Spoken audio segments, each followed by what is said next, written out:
Hello students, आज की इस वीडियो में मैं आपको बताऊंगा हरियाणा बोर्ड क्लास 10 हिंदी नैतिक शिक्षा पाठ नंबर 1 के क्वेश्चन आंसर।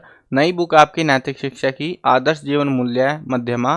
तो पाठ नंबर 1 है, पाठ का नाम है आधार पक्का जीवन अच्छा। शुरू करते हैं क्वेश्चन आंसर को। मैं हूं अजय और आप देख रहे हैं CCL चैप्टर। लेकिन वीडियो शुरू करने से पहले आपको बता दूं, अगर आपको हरियाणा बोर्ड क्लास 10th के लिए नैतिक शिक्षा की बुक के सॉल्यूशन की वीडियो देखनी है, जिसके अंदर आपको explanation, question answer and important questions की वीडियोस मिलेंगी, डिस्क्रिप्शन में प्लेलिस्ट का लिंक है, वहां से देख लेना।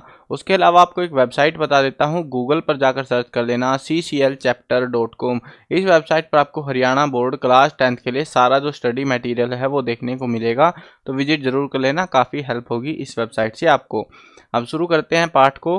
पाठ से देखो, अगर आप सीधे डायरेक्ट क्वेश्चन आंसर पे आए हो और आपको चैप्टर का कोई आइडिया नहीं है, चैप्टर में किस बारे में बात हो रही है, क्या क्या टॉपिक्स हैं, तो आप पहले चैप्टर की एक्सप्लेनेशन वाली वीडियो देख लेना, उसके बाद ही क्वेश्चन आंसर को अटेम्प्ट करना। डायरेक्ट क्वेश्चन आंसर करोगे तो आपको समझ में नहीं आने वाले क्वेश्चन आंसर, काफ़ी डिफिकल्ट रहेंगे फिर आपके लिए, तो पहले एक्सप्लेनेशन वीडियो जरूर देखना। अब देखो प्रश्न नंबर 1, गीता में प्रयोग किए गए युद्ध शब्द का अर्थ आज के संदर्भ में कैसे लिया जा सकता है। देखो, गीता में जो युद्ध था वो अर्जुन से भगवान श्री कृष्ण उपदेश दे रहे थे जो अर्जुन को, तो वहां पर जो है युद्ध शब्द का इस्तेमाल जो हुआ था। लेकिन आज के जीवन में ना कोई महाभारत है ना कोई अर्जुन है, तो आज इस युद्ध को हम कैसे देखते हैं वो उसके बारे में बात करनी है। गीता में प्रयोग किए गए युद्ध शब्द का अर्थ आज के संदर्भ में इस रूप में लिया जा सकता है कि जीवन में किसी भी रूप में चुनौती आती ही है, कुछ भी चुनौती हमारे जीवन में आ सकती है। इसके साथ ही जीवन के प्रत्येक क्षेत्र में कुछ ना कुछ संघर्ष भी साथ में रहता ही है। कभी कुछ अनुकूलता तो कभी प्रतिकूलता, कभी सकारात्मकता तो कभी नकारात्मकता, कभी शुभ तो कभी अशुभ। जीवन में ये सभी संघर्ष एक युद्ध ही तो है।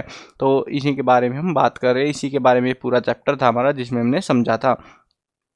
अगला प्रश्न देखते हैं, प्रश्न नंबर 2, जीवन का आधार नित्य एवं अनित्य के संदर्भ में स्पष्ट कीजिए। सृष्टि और जीवन के आधार परमात्मा है। सबको पता है, पाठ में हमने पढ़ लिया था कि सृष्टि और जीवन जो भी चीजें चल रही है सब परमात्मा के अधीन है, जो कि नित्य है। सृष्टि चक्र की तरह परिवर्तित होती रहती है, जबकि इसका संचालन करने वाले परमात्मा नित्य और स्थिर होते हैं।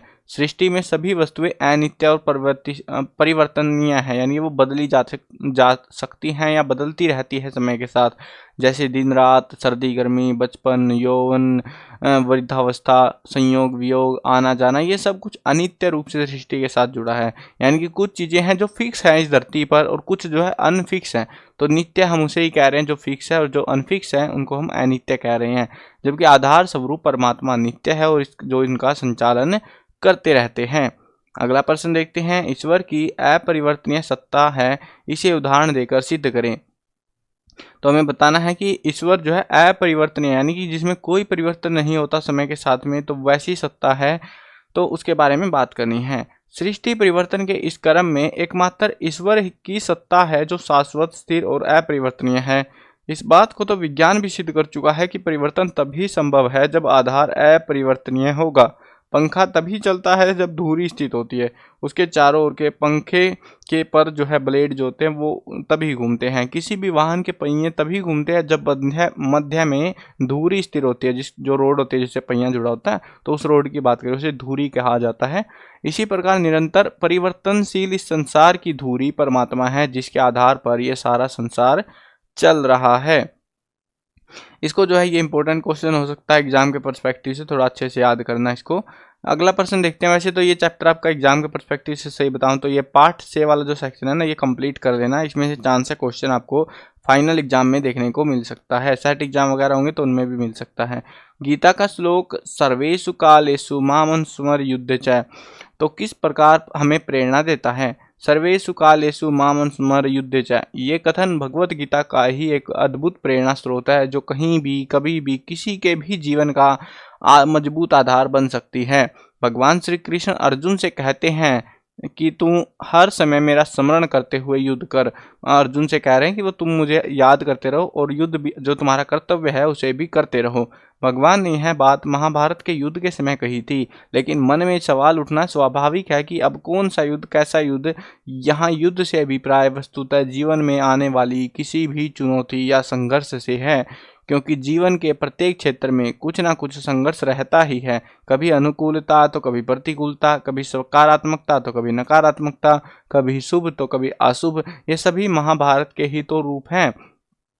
तो इस प्रकार ये हमें जो है प्रेरणा देता है, हमारे माइंड को कह सकते हो एक तरीके से क्लियर कर देता है। ये जो क्वेश्चन आंसर हम आपको जो आंसर्स है ना, ये बुक में डायरेक्ट लिखे हुए हैं, मतलब जो चैप्टर है डायरेक्ट फ्लो टू फ्लो है, ये बीच में मॉडिफाइड नहीं है। तभी मैंने कहा था कि चैप्टर की को नहीं समझा तो क्वेश्चंस आपके लिए थोड़े डिफिकल्ट हो सकते हैं समझने के लिए, लेकिन वैसे नॉर्मल है, ईजी है। अगला प्रश्न देखते हैं, उत्साहपूर्ण जीवन जीने के से क्या लाभ मिलता है। ये इंपॉर्टेंट मार्क कर लेना। देखो, जिनको इंपॉर्टेंट मार्क करा रहा हूँ मैं आपको, उनके चांसेस ज़्यादा हैं एग्जाम में आने के, तो उनको थोड़ा अच्छे से रटना, आपको याद करना है।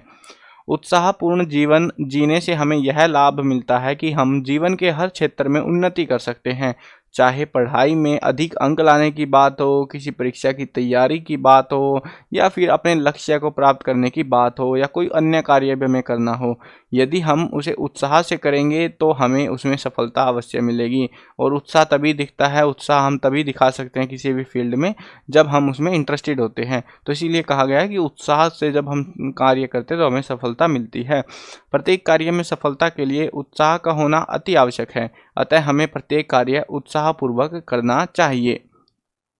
लास्ट क्वेश्चन है इस चैप्टर का, आपकी कक्षा में कुछ बच्चे समान मेहनत करते हैं परंतु सभी की उपलब्धि में अंतर होता है, इसके क्या कारण हो सकते हैं, हमें कारण बताने हैं। ये बात बिल्कुल सही है कि मेरी कक्षा में सभी बच्चे एक समान मेहनत करते हैं परंतु सभी की उपलब्धि में अंतर होता है। इसके अनेक कारण हो सकते हैं। इनमें से एक कारण तो यह है कि प्रतिभा जो बच्चों में जन्मजात होती है, किसी का दिमाग जल्दी याद कर लेता है, किसी का स्लो होता है ना, तो जो जन्मजात प्रतिभा होती है जो पैदा होने के साथ में ही आती है, कुछ बच्चे तो जन्मजात प्रतिभावान होते हैं, इसी कारण ऐसे बच्चों की उपलब्धि में अंतर रहता है। दूसरा कारण यह है कि बच्चा अपनी मेहनत किस प्रकार से कर रहा है, कुछ मेहनत करना चाहते हैं, कुछ नहीं करना चाहते। तो मेहनत करते हुए अपने मन में दुविधा, चिंता आदि तो नहीं है, वह पूरे उत्साह और लगन से मेहनत कर रहा है कि नहीं कर रहा है, फॉर्मेलिटी कर रहा है, तो उससे भी जो है स्कोर में फ़र्क पड़ता है।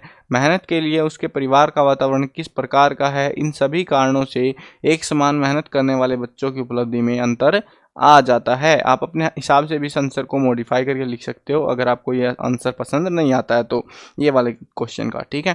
तो ये थे हमारे क्वेश्चन इस चैप्टर के। बाकी ये शुरू के जो 5 क्वेश्चन है, मेरे रिकमेंडेशन ये रहेगी कि इन 5 क्वेश्चंस को याद कर लेना, क्योंकि चांसेस ज़्यादा हैं, बट मैंने आपको बता दिया है जिनके चांसेस ज़्यादा थे। तीसरा क्वेश्चन और 5वां क्वेश्चन, इनके चांसेस थोड़े ज़्यादा रहेंगे एग्जाम में पूछे जाने के। आई होप क्लियर हो गया होगा आपको। तो बाकी के चैप्टर्स की वीडियो देखनी है, डिस्क्रिप्शन में प्लेलिस्ट का लिंक है, वहां से देख लेना। और अगर चैनल पर नए हो, चैनल को सब्सक्राइब भी कर लेना, क्योंकि ऐसी ही वीडियोज आपको इस चैनल पर देखने को मिलती रहेंगी। और फाइनल जो एग्ज़ाम आएगा उसकी तैयारी भी आपको इसी चैनल पर कराई जाएगी। मिलते हैं नई वीडियो में, बाय बाय।